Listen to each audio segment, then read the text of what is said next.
Bienvenue sur le podcast Les Vidéopreneurs en studio avec toute une équipe. Lanzo, Adam, On est bien. tu me rappelles Mathis. On est très très bien. Ok, Mathis à Innov Campus. Innov Toulouse. Campus Toulouse. 31 000 Toulouse à Compense, près du parc. Ok, donc merci pour la collab. C'était le moment sponsor. Voilà, merci Innov, vous envoyez le petit chèque et tout. Bon bref, du coup, on est en studio, ça commence bien, on est en studio. Et l'idée, c'est de faire un podcast comme à l'ancienne, comme on a pu faire, full valeur, full, on envoie du tips business, tips sur tips. Moi, j'en ai noté quelques. La dernière fois qu'on a fait ça, on en avait 5, on s'en est retrouvé à peu près à 22 à la fin. C'est ça. C'était abusé, ça partait dans tous les sens. Et c'est un épisode qui a beaucoup plu pour beaucoup de gens, parce que c'était très applicable. Donc on va parler de ça. Bon, avant, le petit appel à l'action. voilà, description, si vous voulez réserver un appel, vous avez un enjeu justement à développer. Votre business vidéo et que vous voulez parler, d'ailleurs avec un ou deux. C'est ça. Du coup, c'est le premier lien qui se trouve en description. Et on sera ravis de pouvoir répondre à vos questions, Exact. vous présenter les formations et puis peut-être débloquer des situations dans votre business. C'est ça. Est-ce qu'on vous C'est un appel présente qui sert vraiment à ça. ou on y va direct? Allez, une phrase, comme Marie, ce elle matin aime au bien se cerveau présenter collectif. en général. On va la laisser J'aime se bien me présenter. Allez Marie, C'est logique de se présente-toi. présenter dans la vie. Moi, je suis donc vidéaste portraitiste. Je me concentre vraiment sur les parcours de vie, que ce soit côté particulier ou côté entreprise, artisan, artiste. Voilà. Mon travail, c'est vraiment l'interview, le portrait dans la vidéo. Et je suis ambassadrice des vidéopreneurs. Je crois qu'il faut que tu te rapproches du micro. Ouais. Ah, Sinon, pardon. Ils vont galérer au montage. Ok, pardon. Et donc, mais vous avez entendu ce que j'ai dit Oui, là. oui. Bah, nous, on a entendu, oui, c'est sûr. Non, mais ils ont entendu. Lanzo, il m'a dit c'est bon pour moi. Désolée. Ok, merci Lonzo. Et du coup, Thomas, vidéaste aussi depuis quelques temps, niché dans les organismes de séjour, loisirs pour enfants, éducation populaire, etc. Et vidéopreneur forever, ambassadeur des vidéopreneurs, coach aussi pour les vidéopreneurs. Du coup, voilà une vraie fierté d'être avec vous là aujourd'hui. C'est cool. C'est vrai Et qu'on est en plus, équipe il maintenant. faut dire que Et ouais. la journée en plus va finir par un after work ce soir C'est à ça. Toulouse. Donc il sera passé pour les gens qui vont nous écouter ou nous regarder, mais dire quand même qu'on se retrouve ce soir avec plein de gens qui viennent. À C'est cette bien de le soirée. dire. C'est Si vous êtes à Toulouse ou dans le coin, vous êtes prêt à vous déplacer et que vous voulez rencontrer d'autres vidéastes, je pense que vous êtes les deux personnes à contacter. Je mettrai les Instagram en description, mais sinon Carrément. dites-les histoire d'être sur Instagram. Exactement. Et Voilà. vidéo colo pour moi du coup. Vidéo.colo avec un S C'est ça. qui n'a rien à voir avec colorimétrie. Non, c'est Je m'étais colonie fait de avoir- vacances. que je t'avais à voir au début.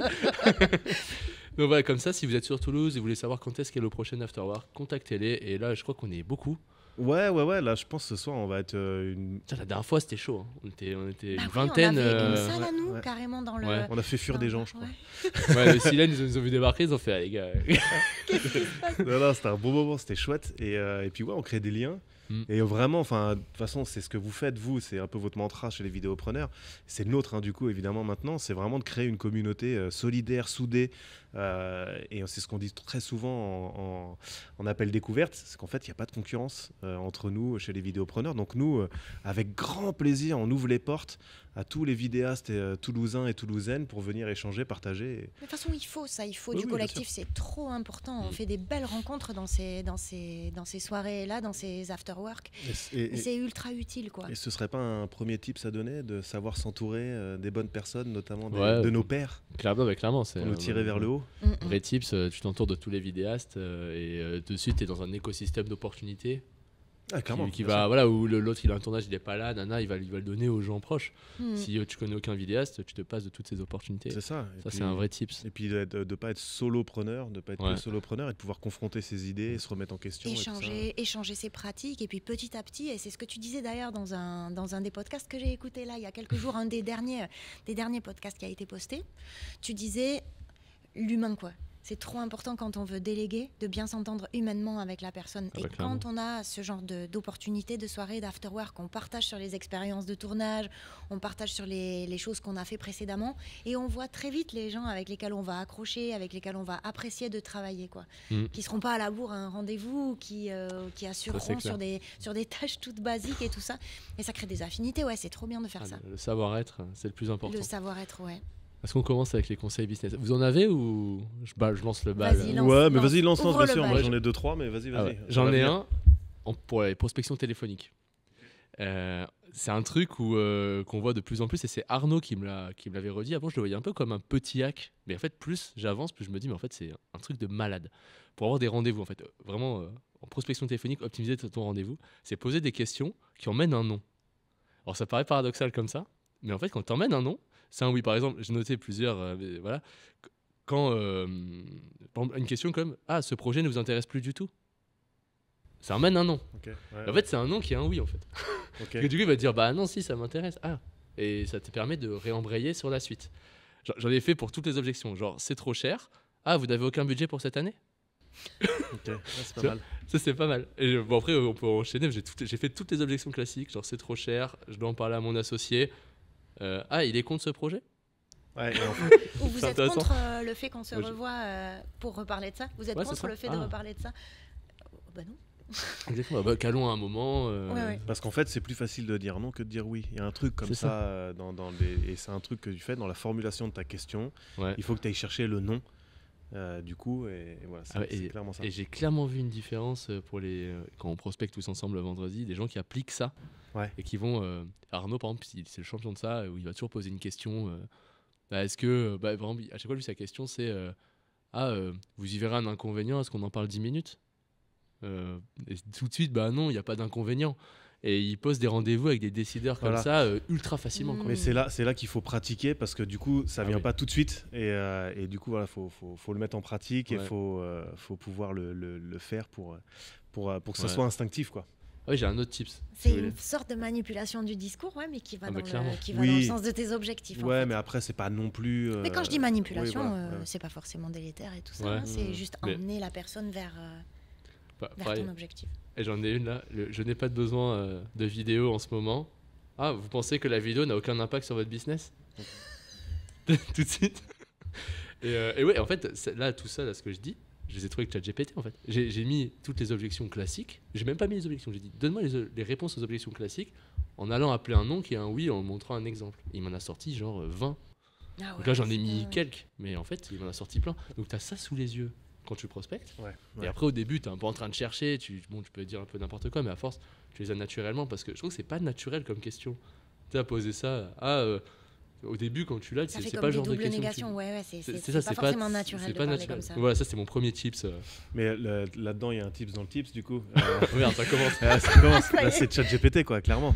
Il faut que ce soit ton meilleur allié, quoi. Et tu vois, ça te débloque des trucs. Donc voilà, alors c'est peut-être pas un tips business, mais de commencer à utiliser ça de manière quotidienne, c'est indispensable aujourd'hui. C'est comme un assistant, en fait. C'est comme un secrétaire. Il faut par contre bien rester le chef d'orchestre, où c'est toi qui relis, c'est toi qui recorrige, c'est toi qui adapte à ton approche à toi. Je rêve d'un Jarvis. Je rêve d'avoir Jarvis là, comme Iron Man, comme. Mais tu l'as. Moi, je l'utilise comme ça. Hein. Oui, mais c'est ça. Mais moi, je veux ça et je veux. Mais tu vois que ça devienne. Bon, on va peut-être pas commencer à parler d'IA à ce point-là, tu vois, mais que ça devienne. Je lui parle et il va me réserver mon rendez-vous chez le barbier. Je peux pas dire chez le coiffeur, du coup. Il va, tu vois, il y a.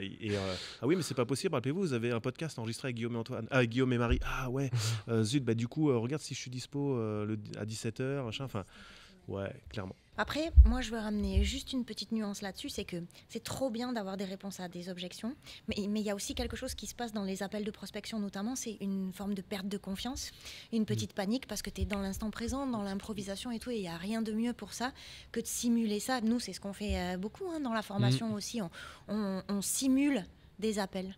Et ça te sauve en fait, parce que tu développes des automatismes. Tu as une vraie personne devant toi qui te donne une objection et toi, tu as quelque chose à lui répondre. Quand ça se passe sur le on the spot, vraiment sur le moment, et que tu n'as pas pratiqué, tu as beau avoir ta liste de trucs écrits, tu peux être... oui, c'est difficile, mais c'est pour ça que c'est ce qu'on disait tout à l'heure. Il faut pratiquer, il faut passer vite à l'action sur les appels. Alors nous, on y croit beaucoup au call, mais même à l'appel tout court. Carrément. Parce que c'est le plus efficace, le plus rapide. Et du coup, c'est un des conseils qu'on pourrait donner aussi. Là, c'est appeler. Vous envoyez un mail, il n'y a pas de réponse, appelez. Vous ne voulez pas envoyer de mail, vous voulez appeler, appelez. Et vous avez peur de vous prendre des bâches, c'est pas grave, appelez. Parce qu'en vérité, tout ce que vous faites, c'est vous blinder pour le futur, quoi. Et même vous perdez si pas de temps. Une grosse bâche, encore plus si tu as pris une grosse bâche, tu as progressé. Parce que la prochaine fois, tu sauras la parer peut-être. C'est ça. Non, mais non, c'est clair que à force de faire, tu développes des automatismes que tu n'as pas au début, mais c'est logique dans tout. C'est bon, moi, j'ai appris les échecs Au début, je sais pas, tu t'apprends des ouvertures un peu par cœur, et d'un coup, je sais pas, il te fait un cavalier, tu dis merde, je me rappelle plus de ce coup, faut que je joue quoi? Tu joues un truc, tu te fais ramasser parce que t'as oublié le truc de l'ouverture. Bah, c'est ça, après t'étudies, t'as vraiment la phase de tu fais, tu te plantes forcément, et après t'étudies. C'est cette dernière étape qui est des fois pas faite. Quand par exemple là, tu as une objection qui te met en panique, c'est pas grave. Bah, c'est super cool, c'est que là, tu as une objection qui t'a mis en panique, tu as une donnée. Bah, tu te mets tu te notes l'objection, tu vas sur ChatGPT, tu vois comment j'aurais pu répondre à cette objection avec la technique du nom, et la prochaine fois tu l'auras en tête. Dès que tu vas la réavoir, tout de suite tu vas dire ah tac. Après oui, il y a une attitude dans la prospection, c'est qu'il y a ce qu'on dit et il y a comment on le dit. Et comment on le dit, je pense que c'est 90%. Il y a des gens. Moi je crois qu'à ça, ouais. Oui, mais tu prends des Max, c'est un vidéopreneur. Enfin le mec, même Yanis et tout, il place. Genre, des fois, leur défi, c'est placer 10 mots, mais des mots genre, moi je me rappelle de mousse acoustique, table en bois. Et dans l'appel de prospection, leur objectif, c'est placer 10 mots comme ça. Donc quand tu te dis, mais comment tu places table en bois dans. C'est trop bien de gamifier le truc. Non, mais c'est dire à quel point ce que tu dis, ça n'a pas d'importance. Le mec, il a placé kiwi, table en bois, mousse acoustique. J'étais là pour kiwi, clim, je confirme. Lanzo. Voilà. Le mec, il place tout ça dans son appel de prospection. Et il décroche un rendez-vous. Donc, mais après, c'est qu'il le dit en mode confiant, en mode c'est un jeu. C'est sûr que t'appelles, tu bégayes et tout. T'as pas envie d'avoir un prestataire qui tu vois, en fait, le message que tu renvoies, c'est je suis pas sûr, quoi. Je suis pas sûr de moi, donc la presta, c'est pas sûr. Bon. Et ça, c'est un apprentissage vraiment. Parce que c'est pas parce que t'es vidéaste que t'es dynamique, en fait. Hein. C'est des natures de personnalité. Donc, quelque part, il faut aussi travailler à ça. T'auras forcément plus envie, en tant qu'interlocuteur, quand tu décroches ton téléphone, d'avoir quelqu'un qui a du sourire au téléphone, ou qui s'adapte directement à toi, qui te pose les bonnes questions et tout ça, qu'à quelqu'un qui hésite longtemps, qui est pas sûr. Mais ça, encore une fois, toujours pareil. La compétence, la pratique. Ouais, c'est ça. Moi, j'étais terrorisé sur mes premiers appels. Hein. Et je tremblais dans ma voix, ça s'entendait et tout ça. Et puis en fait, maintenant, je pense que je pourrais appeler Bayrou sans aucun problème. Et pour autant, tu te trahis 25 000 euros la TVA, tu peux monter, c'est ça. Et lui demander des infos. Je vais peut-être pas poser ma date avec lui, mais je serais très à l'aise, tu vois. Il y a aucun souci, tu vois. C'est en fait, faut faire. Faut faire. Faut y aller, se lancer, pratiquer. Et c'est comme tout, hein. Avant d'apprendre à marcher, tu t'es cassé la tronche. On parlait de guitare tout à l'heure avec Guillaume, c'est ça. Hein. Tu galères sur un accord, tu vas te coucher, tu dors, tu l'as pratiqué pendant 2 heures, tu te lèves le lendemain, hop, neuroplasticité, hop, ça va beaucoup mieux, j'y arrive direct. C'est ça. Ça se passe comme ça, en fait. Tu crées des nouvelles connexions. Il n'y a rien qui est impossible. Tout est à apprendre. Dis-moi si à chaque tips on parle 10 minutes. On va non, mais après, moi j'en ai plein d'autres après. Donc. Vous voulez qu'on passe à un autre tips? Après, si vous en avez, vous en avez un? Ouais, j'en ai. Vas-y, disons. Alors attends, là, il faut que je retrouve. Là, je peux dire le mien si tu veux. Vas-y, enchaîne. Moi, genre, le truc, c'est d'avoir une notion, quand tu proposes une offre, d'avoir l'upsell automatique. En fait, de systématiser, ça, c'est l'offre 1, mon offre 2, c'est ça. Donc, en fait, c'est idiot, hein, c'est des trucs simples, mais tu fais une vidéo longue, ok, comment je la décline en contenu court à fond, en fait. Et en fait, tu as le upsell, contenu court. Upsell, stockage des rushs, upsell, machin. Mais en fait, de commencer à avoir une logique d'upsell dès qu'on propose quelque chose, et même au-delà de ça, une logique de, même si là on rentre avec cette offre 1, comment en fait en 6 mois je vais passer à l'offre 4 qui est abusée, tu vois. Toi là, ce que tu veux dire, c'est pas forcément quand tu es dans le premier entretien client, c'est réfléchir sur le long terme les deux. à tout en fait. Offre 1, fais ton vidéo d'interview. Offre 2, dans le premier rendez-vous, il y a tout ça en plus qui est possible. Parce qu'après, t'imagines, tu passes d'un TGM si tu fais bien tous tes upsells, tu passes d'un TGM, je sais pas, à 600 € par jour, facilement à 900. En fait, le 900, il viendra pas de ta facturé de 900, mais il vient que l'autre, elle a pris tous les upsells. Et en fait, dans l'idée, le client, il vient, il te demande un projet, et toi, tu vas analyser d'autres besoins, tu vas trouver d'autres choses. C'est mon tip, ça. Tu vas dire, mais vas-y. Et tu vas dire, du coup, voilà, on va faire votre projet, mais en même temps, je pense que c'est important qu'on puisse décliner. Moi, je suis là pour filmer de toute façon pendant 8 heures. C'est ça. Donc, il y a plein de rushs que je vais gâcher. Plutôt que de les mettre à la poubelle, je les prends et j'en fais du contenu court. C'est ce qui se passe avec un domaine apicole là, pour lequel je vais bosser. J'y vais 3 jours au printemps. On fait un max d'images pour un documentaire d'une dizaine de minutes qu'ils veulent poster sur leur page YouTube. Mais pendant tous ces 3 jours, moi, je fais un max d'images en vertical. Et ils ont leur communication pour 6 mois derrière sur les réseaux sociaux. Tu peux rentrer des trucs plus simples comme le drone, tu vois. Oui, voilà. En fait, je vais vous mettre du drone, clac, du coup, le drone, ça a un coût, forcément, et voilà. Oui, en plus, le drone, tu t'es embauché un droniste, c'est vraiment en termes de temps versus gain. Bien sûr.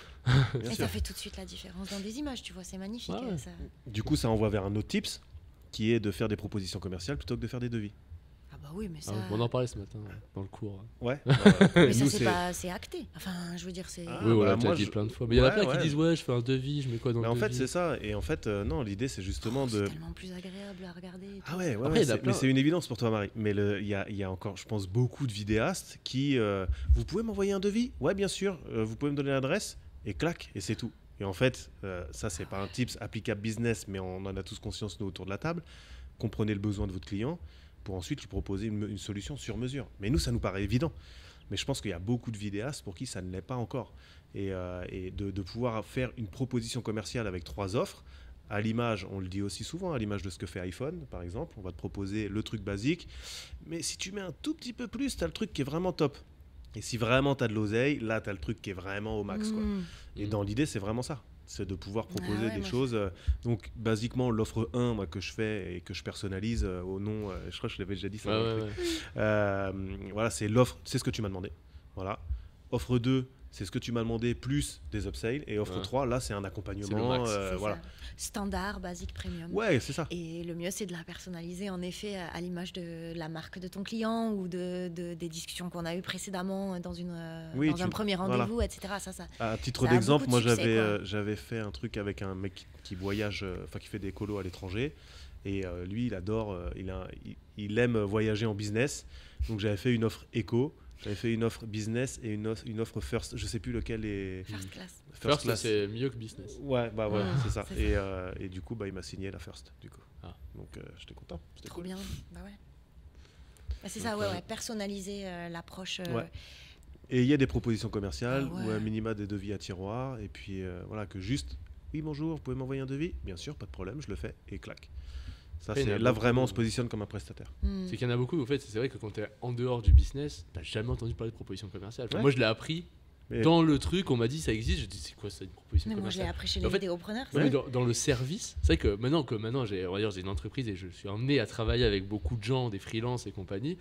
C'est vrai que dans le service, ils font tous des propositions commerciales. Mais si tu n'as pas bossé dans une entreprise qui vend des services, tu n'en sais absolument rien. Et quand tu es freelance, tu n'en sais absolument rien. Quand tu écoutes le podcast des vidéopreneurs, tu en as faire des devis.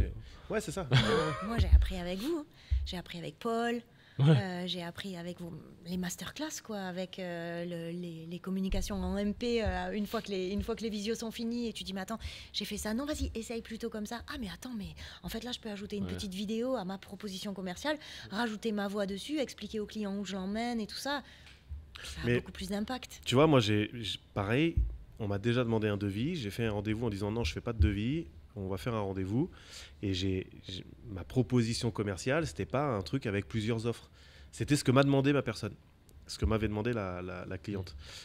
Et en vrai, j'avais qu'une offre à faire, mais le truc, c'est que je lui ai quand même présenté ça pour bien comprendre que j'avais compris, pour bien lui expliquer que j'avais compris son besoin, que ma façon de travailler, c'était comme ça, etc.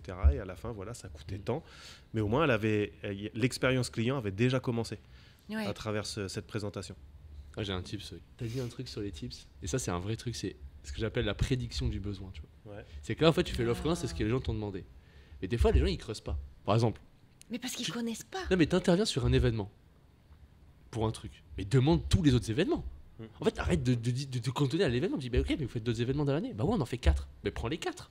Qu'est-ce que tu t'ennuies à prendre un? Et en fait, il y a ça. Et pareil, d'essayer de comprendre tous les problèmes qu'ils ont, genre même pas s'ils font de la vidéo ou pas. Juste, c'est quoi les problèmes de toute l'entreprise, comment ils les gèrent aujourd'hui. Des fois, il y a des problèmes typiques. Des fois, on me dit ouais, faire du chiffre d'affaires. Ok, mais comment vous faites du chiffre d'affaires aujourd'hui? C'est quoi votre système pour faire du chiffre d'affaires aujourd'hui? Et en fait, tu analyses tout et tu regardes la vidéo, elle est où en fait? C'est où qu'elle peut aider ton client? Pareil, vous recrutez comment aujourd'hui? Comment vous trouvez des talents? C'est quoi le turnover? Pose toutes ces questions et vraiment tout ça et prédis tous les besoins. Et en fait, vraiment, tu passes en vidéo en tout cas très facilement d'une presta one shot à 1000 balles, 2000 balles, à une presta et puis il y a du ultra long terme à 54. Voilà, c'est ça, du partenariat en fait. Mais pour ça, il faut vraiment, et là c'est pareil, tu sais, c'est ce que j'appelais le spy and call, c'est avant de prospecter un client, fouille. Découvre tout ce qu'il a posté, même il y a 2 ans. En vrai, remonte son feed, prends 2 minutes pour le faire. Mais oui, mais c'est clair. Oui, faut pas. Mais quand je dis ça, je ne pas pas 1 heure pour faire ça. Mais tu prends des notes, tu vas chercher au hasard très loin dans son feed un truc et là tu fais, il y a eu ça. Ok, je vais lui parler de ça parce qu'en fait ça peut amener des tas de choses et souvent le client ne sait pas tout ce que tu peux faire pour lui. Il n'a même pas conscience de ça. C'est à toi, en tant que vidéaste professionnel, de dire mais je vois que vous rencontrez cette difficulté. Mais ça, parce que moi, je fais beaucoup de personal branding, tu vois. Donc, en fait, je veux que les gens, ils parlent de leur quotidien à leur manière pour que ce soit singulier et tout ça. Mais ça, c'est du contenu de fou. Souvent, les gens ne savent même pas qu'en fait, ça intéresse. Il y a un truc à prendre ici. Donc oui, ça fait partie du upsell aussi. C'est-à-dire, on peut faire ça en plus, on peut faire ça en plus, on peut parler de ça, on peut le prendre sous cet angle-là. Tiens, et si on faisait ça en plus sur YouTube, le SEO et tout ça, tu vois. Ouais. Du coup, j'ai plein de tips là qui sont venus quand tu parlais. Vas-y. Non, mais je voulais réagir, mais je me suis perdu en l'écoutant. Donc vas-y, je t'en prie. Non, mais en fait c'est trop bien de regarder effectivement ce qu'ils font, ce que tout le monde fait, tu vois, quand on appelle et tout. Et en fait, il y a des trucs intéressants, c'est... je vais en donner un. Je vais donner un tips précis. Quand tu vois quelqu'un qui marche bien sur les réseaux, tu vois, qui fait des bonnes vidéos, c'est cool et tout. Et des fois, les gens ils disent ouais, mais je connais pas l'effet des vidéos. Mais t'as même pas besoin de le connaître. Tu peux juste faire ce que j'appelle moi une mécanisation. C'est-à-dire que tu te dis par exemple, là il fait, je sais pas, 1 million de vues par mois sur YouTube. On va partir d'un postulat. Il convertit 0,1% de l'audience. Je suis allé sur son site. Le prix moyen, c'est ça. Donc imagine, il convertit 0,1% et on estime que le panier moyen c'est tant. C'est-à-dire qu'en fait, on peut estimer qu'il fait tant d'argent. Donc maintenant la question c'est pourquoi vous le faites pas vous? Et en fait, tu vois ce que je veux dire, c'est que tu as fait une mécanisation, tu n'as pas dit c'est ça qui gagne. Tu fais une hypothèse et tu la présentes au client, qui est d'ailleurs 0,1%, enfin, c'est très peu de conversion de vues. Après, tu prends le chiffre qui t'arrange et tu dis au client, je ne sais pas s'ils font ça. Mais en tout cas, si on prend ces trucs-là, est-ce que c'est ouf de penser que si on fait une chaîne YouTube qui a fait tant de vues, on convertisse 1% des gens en acheteurs? Est-ce que vraiment c'est quelque chose qui n'est pas possible? Et ça, c'est un tips qui est très... Bon, ça marche sur les gens qui ont ce côté retour sur investissement, mais tout de suite, tu peux faire réfléchir ton prospect de la bonne façon, quoi. Ah, ça va m'aider, ça, demain.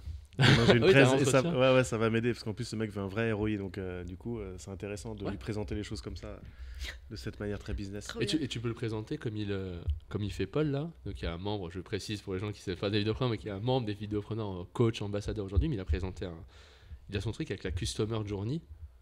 Ouais. Regarde ça, et ça c'est trop bien. Tu lui présentes ça, et moi quand il a présenté ça dans une présentation pour les vidéos, j'ai tout de suite vu les problèmes avec les vidéopreneurs. Le truc à Paris là? Il a présenté à Paris, mais il a fait une masterclass dans les vidéopreneurs. Si vous signez dans le mastermind, il y a le replay. Elle était incroyable cette masterclass, et elle est dans mes prochains trucs à regarder, et je sais que je veux la regarder 3 fois. Mais full valeur. Le mec, il t'explique comment tu as un prospect en face de toi et comment tu vas lui parler avec ce truc là. Donc ça, Customer Journey, il tapait ça sur internet. Mais oui, c'est bon avec l'avatar. Le persona c'est une sorte de persona décliné sur 6 facettes. Oui, et c'est ouf parce que quand tu dis ça à un client, tu dis voilà, moi j'ai regardé vos trucs, je pense que vous avez un problème là. On va faire tel contenu, ça va permettre de faire ça. Et en fait, tu combles toutes les failles et tout, c'est incroyable. Ça te permet même d'être ultra pertinent. Les 3 quarts des gens, tu leur parles de ça, le client qui est en face de toi, il se dit what the fuck, le mec il me sort un truc, j'ai jamais entendu de ma life, quoi. C'est ultra pédagogique en plus comment c'est amené en fait. Tu dis au client vous avez cette blessure là, moi je vais vous la guérir. Ça fait vraiment ça. Après tu marches mieux, après t'es mieux. Et c'est ça. Vraiment. Donc ça c'est un bon type Customer Journey et l'autre. Après j'en avais plusieurs mais j'ai oublié. Non mais ça me faisait penser tout à l'heure là, tu disais regardez le feed Instagram des gens, des clients et tout ça. Les sites internet, tout. Et en fait souvent on a une barrière, c'est de se dire ah bah il fait déjà de la vidéo, en plus ces vidéos elles sont ultra chiadées, elles sont hyper quali et tout ça, bah je vais pas les démarcher du coup. En vérité, c'est plus facile de convaincre quelqu'un qui utilise la vidéo d'utiliser la vidéo que quelqu'un qui n'utilise pas encore la vidéo. Ah ouais. Donc, faut pas se mettre des croyances limitantes et de se dire il fait de la vidéo, il a déjà quelqu'un, bon bah j'y vais pas. Versus quelqu'un qui ne fait pas de vidéo, ah bah du coup vous n'utilisez pas de vidéo. Il y a peut-être déjà une bonne raison, c'est que le mec il n'a pas envie de grossir, c'est que le mec il se rend pas compte de l'impact. Donc là on peut l'éduquer, mais dans l'idée, quelqu'un qui utilise la vidéo, c'est beaucoup plus facile à convaincre de faire de la vidéo, quoi. Ah mais j'ai un tips encore. Vas-y. Alors c'est un livre qui est sorti dans les années 60, 70 vers là, de Eugène Schwartz. C'est un mec qui parle alors c'est Breakthrough Advertising. Désolé Marie pour l'anglais. Je précise que Marie était prof d'anglais. Et en fait il parle des niveaux de conscience, tu vois. Il explique qu'il y a plusieurs niveaux de conscience. Ouais. Donc le premier niveau c'est effectivement j'ai un problème et je ne sais pas que j'ai un problème. Et ça, c'est les pires clients en fait. C'est ceux qui font pas de vidéo. Ils ont un problème, ils vont dans le mur dans 4 ans, ils vont se faire grand remplacer, mais ils vont droit dans le mur. Les gens qui ne rentrent pas chez les vidéopreneurs. Par exemple. Deuxième, c'est. Le second, c'est j'ai conscience que j'ai un problème, mais je sais pas que la vidéo ça peut m'aider. Ça devient déjà plus intéressant. L'autre, c'est j'ai un problème, j'ai conscience du problème et je sais que la vidéo peut m'aider. Et le dernier, c'est j'ai conscience que toi, enfin le vidéaste, j'ai connaissance de toi en fait. J'ai la conscience que tu existes. Et en fait, c'est intéressant quand tu regardes comme ça, rationnellement, tu vas te dire le premier, je le next en fait. Ouais, bah ouais. Tu préfères te concentrer sur les derniers, puis remonter comme ça. Ça paraît très cohérent. Pourtant, les vidéastes, effectivement, font cette erreur. Ils disent oh, le mec, il a pas de vidéo, il a pas de réseaux sociaux, il poste jamais.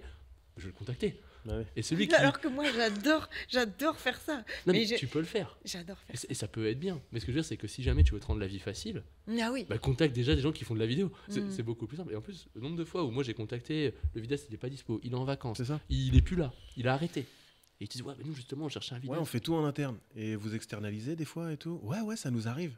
Bah, génial. Donc c'est pareil, de continuer à creuser, tu vois, pendant les entretiens, pendant les calls, de creuser, de chercher pourquoi, et de poser des questions, quoi.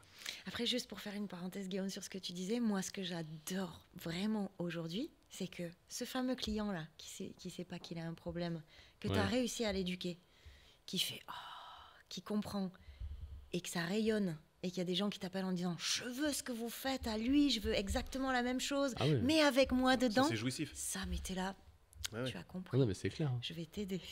Mais il y avait un truc comme ça, tu disais que la douleur, elle devait être admise, reçue par le client. Je sais plus comment tu disais. Ah oui, qui cause une souffrance, une certaine urgence et admise par le client. Ouais, c'est ça. Ouais. En fait, après, le truc, c'est que les niveaux de conscience, c'est mouvant, en fait. C'est-à-dire que quelqu'un qui est dans le niveau 1, il va passer dans le niveau 2. D'ailleurs, il y a énormément de gens dans le niveau 1 qui passent dans le niveau 2 très régulièrement, notamment grâce au Covid. Beaucoup de commerces se sont rendus compte que juste avoir une vitrine et voilà, c'est pas forcément bien. Et beaucoup ont commencé à développer des côtés numériques, le digital. On m'a souvent dit, je sais pas si tu voudras le laisser, mais on m'a souvent dit, des fois on comprend pas quand est-ce que vous lancez le podcast. Parce qu'en fait, des fois, paf, ça vient et on est au milieu d'une phrase. Moi j'adore ça. Ça s'appelle in medias res. In medias res, ça veut dire que tu rentres dans l'action en fait. Moi j'adore les podcasts. Moi c'est pareil, mais t'as des gens, ils disent des fois ce serait bien en appel de découverte. Tu vois. Il reste 17 minutes. Toi, t'es le maître du temps. Ouais, je l'ai là, après, là, j'ai le temps. Mais je t'ai crispé au début, là. Putain. Ouais, merci. Ouais, vas-y, on se fait un tips ou deux. Allez, moi, je fais un tips, alors. Marie, tu veux un tips? Vas-y, Marie, fais un tips. T'as pas fait de tips encore. Tu veux faire un tips? Non. Ok. Donc, non, j'attends l'inspiration, mais je sais qu'il te reste 17 minutes pour avoir de l'inspi. Moi, à 17h30, il faut qu'on ait terminé. Je veux qu'il soit vraiment ultra quali. Ok. Donc, il reste vraiment 7 minutes, là. Ah ouais, d'accord, ok. Bah écoutez, j'enchaîne. Moi, un des leviers activables facilement, la business, si le client bloque avec le prix, alors déjà, il faut pas baisser bêtement votre prix, il faut pas oublier la valeur il faut mettre en avant la valeur. Mais si jamais vraiment ça bloque et que vous avez un petit levier à activer, moi je donnerais celui-ci, c'est faites des témoignages en fait de votre client. Donc basiquement en fait, ok monsieur le client, je suis prêt à vous faire un rabais de 10-15%. Mais en échange, par contre, je vais vous demander quelque chose, c'est de réaliser un témoignage sur quelle douleur je vous ai enlevé, comment s'est passée notre relation, etc. etc. L'idée de ça, c'est qu'en fait, certes, vous allez baisser votre prix, mais l'air de rien, vous allez gagner un témoignage qui va peut-être vous rapporter 10 autres clients. Donc ça a énormément de valeur et parfois même plus de valeur qu'on ne le croit. Donc c'est un levier, si jamais le prix est trop élevé, n'hésitez pas à négocier contre un petit témoignage client. Étude de cas, recoller. Exactement. LinkedIn. Soit vous le faites direct après le tournage, mais idéalement, c'est peut-être de revenir un peu après quand il y a eu des retours.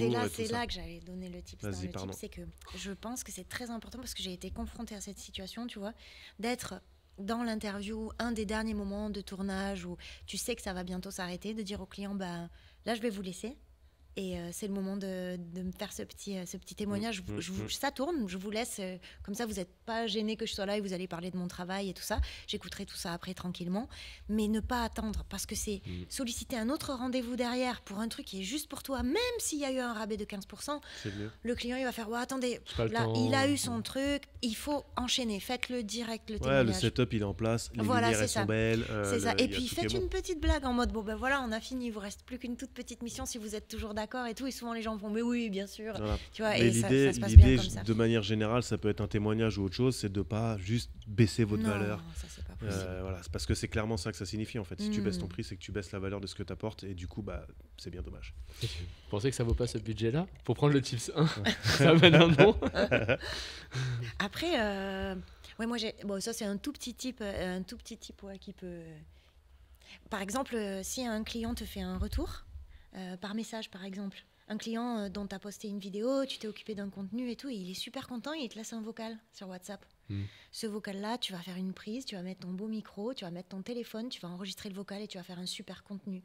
Sans avoir rien demandé à ton client, mais pour promouvoir ton travail, prendre un message sur un répondeur et s'en servir avec une belle vidéo du backstage ou tu vois, du off et poster ça. C'est aussi trop bien d'entendre la voix d'un client dire « Merci beaucoup Marie, c'était super cette vidéo, trop content d'avoir fait ça avec toi. » Ouais, mais c'est cool. Bah ouais. C'est un petit tip. Mais... Après, ouais. Non, mais c'est top. Je suis d'accord. Là, il y a un autre tips. Déjà, j'en donne un en prospection, tu sais, notamment le truc, je sais pas qui contacter. Là, c'est le truc le plus classique. Moi, je leur donne des astuces. Oh, trop sympa. Je leur donne des astuces. Trop cool, là. On nous sert de l'os pour ça. On est ceux qui sont pas en bien vidéo. reçus. En fait, c'est quand tu travailles avec quelqu'un. Alors, déjà, premier truc, soit tu n'as jamais le client. Auquel cas, je vais taper un tips. Il y en a qui vont peut-être me taper dessus. Mais tape vidéaste ta région. Ils vous mettent tous, ils ont des sites, tu vois. Il y en a plein qui ont des sites. Et il y a marqué, on a travaillé avec tous ces gens-là. Tu peux les contacter. A priori, ils ont déjà fait de la vidéo. Tu peux les contacter. En plus, tu as un méga icebreaker. Tu vas voir les vidéos. Ah, mais ça fait quand même 3 ans que la vidéo elle a été faite. Oh, les gens portent des masques. Là, tu vas pas te faire que des copains, ouais. Non, mais d'accord, mais. Oui, là, c'est sûr. Ok, bah écoutez, vous savez quoi, si vous voulez pas que ça arrive, relancez tous vos clients et ça arrivera pas, tu vois. Parce que si vous les relancez jamais, vous avez fait un one shot, vous aidez pas vos clients. Ça, c'est le premier point. Deuxième point, même si vous voulez pas contacter ces gens-là, regardez qui est le décideur dans cette boîte, responsable marketing. Et franchement, réflexe, il a travaillé où avant? Contactez cette personne. Cette personne-là a travaillé où avant? Contactez cette... En fait, ça fait une chaîne infinie de prospects à contacter. Et en 30 secondes, tu peux en avoir 20. Et comme dit, tu n'as pas besoin... Moi, j'aime bien dire maintenant la règle des 2 minutes. Tu peux te renseigner sur un prospect, mais pas plus de 2 minutes. En fait, il vaut mieux que tu appelles et que tu renseignes au téléphone, en fait. Bah ouais, parce que là, en fait, tu as tellement plus d'infos, c'est tellement plus humain. C'est que ça nourrit ta peur. Les gens, des fois, ils mettent 30 minutes à appeler. Oui, c'est vrai. Parce qu'en fait, ils ont juste peur d'appeler, tu vois. Et c'est idiot. Il vaut mieux que tu fasses des mauvais appels, entre guillemets. Bon, voilà. Toutes les 2 minutes, surtout qu'en 2 minutes, c'est bon. Tu regardes, ils travaillent où, c'est quoi le icebreaker, pourquoi moi, pourquoi maintenant, pourquoi eux, tac, t'appelles, voilà. Ouais. Et du coup, le tip qu'on pourrait donner pour ça, c'est de pas commencer à se vendre, de pas commencer à parler d'offres ou de tarifs ou quoi que ce soit. C'est vraiment de poser une date pour prendre un rendez-vous, quoi. Non, mais jamais. Et de comprendre le besoin. Ouais, pas de prix. Ah tiens, tip, si on te dit... vous répondez comment si on vous dit on appelle? D'accord, c'est quoi vos prix? Ça m'intéresse. Ça coûte combien? Ah mais moi je provoque un rendez-vous en fait. Je vais pas là. Bah tu réponds, vas-y, là on est en situation, tu réponds quoi? Bah moi j'aimerais bien vous rencontrer pour en parler, mais c'est l'histoire d'un petit quart d'heure. Je passe vous voir, puis en plus j'aimerais bien voir vos locaux. Enfin tu vois, je dis quelque chose qui est en rapport avec. Ouais, je fais ça. Putain, un quart d'heure, tu fais ça bien. Moi je peux pas. Après tu dis un quart d'heure, mais tu sais. Ouais, parce que moi c'est 1 heure. Ouais, ça peut durer une demi-heure, mais ça dépend. Ouais.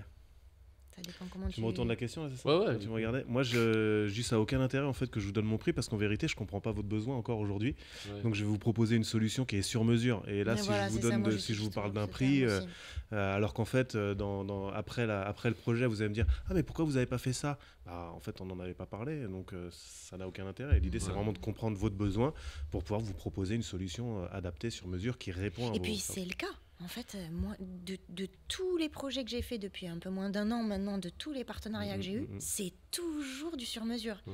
C'est toujours différent. Et du coup, tout à l'heure, on commençait à parler d'expérience client. Là, c'est déjà un petit peu le cas aussi. Et un des tips qu'on pourrait donner dans la continuité de ce truc-là, c'est de présenter en présentiel tout ce que vous pouvez proposer et de ne pas envoyer votre proposition commerciale par mail ou quoi que ce soit. C'est pareil, c'est basique pour nous. Mais il y a encore des vidéopreneurs qui le font, tu vois, et qui font à minima un loom.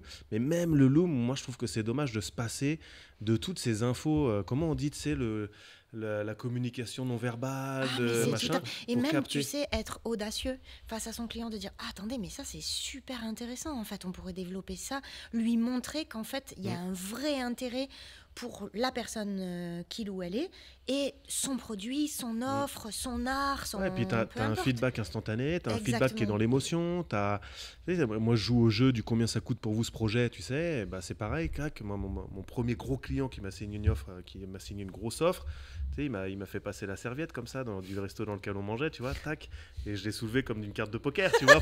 Après, on est dans l'animation, donc c'est un jeu, tu vois, mais voilà, demain je fais ma proposition commerciale, je vais la faire aussi, tu vois, le jeu du ça vaut vaut combien pour toi?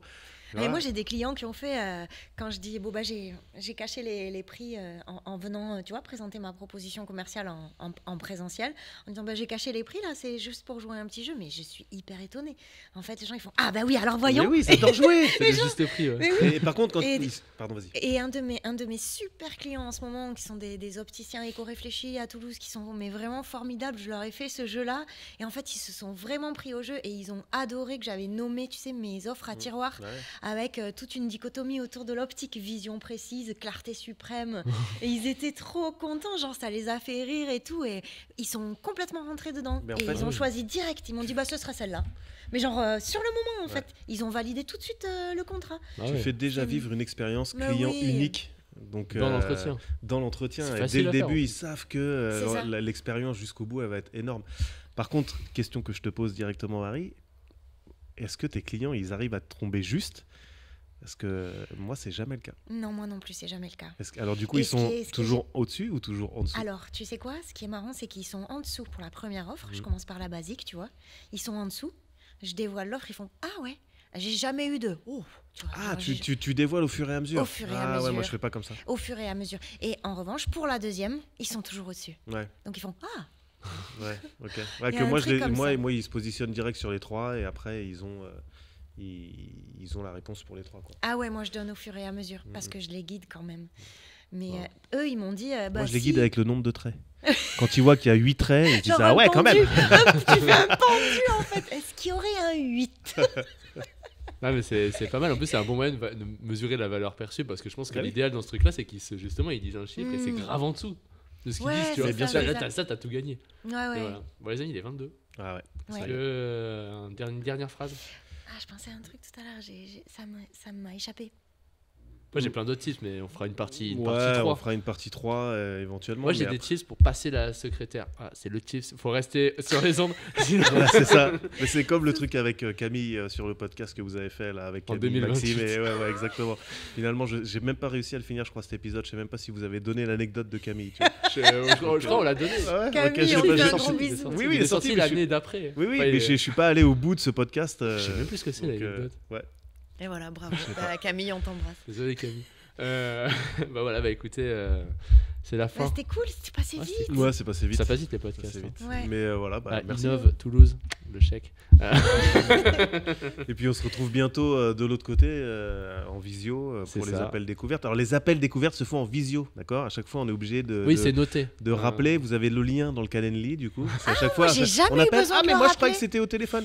Donc moi, j'ai toujours les gens qui sont même là au rendez-vous, qui ont pris l'invite sur Google Agenda, qui sont là direct. Ouais, ça arrive des fois, mais bon, non, mais c'est une blague. Je taquine. Donc vous pouvez réserver effectivement un appel en description. Vous tomberez sur soit Maxime, Maxime, on pense à Thomas, Marie. Et du coup, on vous laisse là, puis on vous souhaite à bientôt. Pour ceux qui sont à Toulouse, vous pouvez contacter un des deux sur Instagram pour venir aux afterwork. Et après, on est partout. De toute façon, les vidéopreneurs envahissent le monde maintenant. Ah, maintenant, si t'habites à Lyon, Paris, Toulouse, les 4 coins, Bordeaux, Bretagne, la Vendée, Bretagne, même Belgique, les Belgopreneurs, ils sont un peu suisses. Nantes aussi, ça commence à. Suisse, ouais, il y a Marine, ouais. Il n'y a qu'une personne. Non, mais on est partout. Donc voilà. Merci beaucoup. Merci. Allez, ciao. Merci les gars en régie. Ciao. Merci la régie.